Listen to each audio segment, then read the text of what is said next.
We all have only 24 hours per day. So the first thing is to understand we cannot manage the time. We have to manage our work according to the time. Let's see how to manage the work. We all have different daily routines. For example, to someone working early in the morning is tedious. Someone does not like to work evenings, but not everyone is like that. No matter who you are, everyone has an active time of day. We must first identify that time.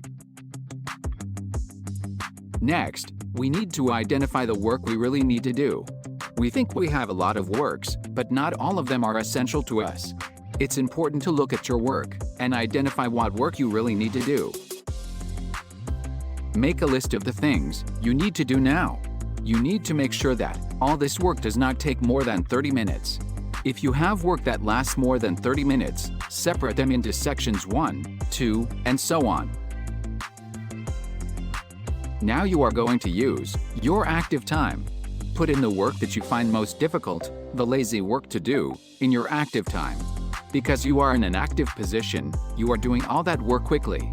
After that, you are left with only small and easy tasks.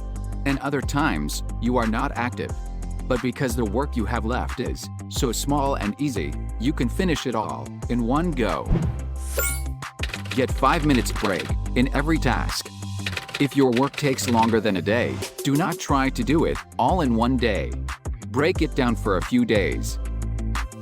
If you like this video, please give a thumbs up. Please subscribe for more videos.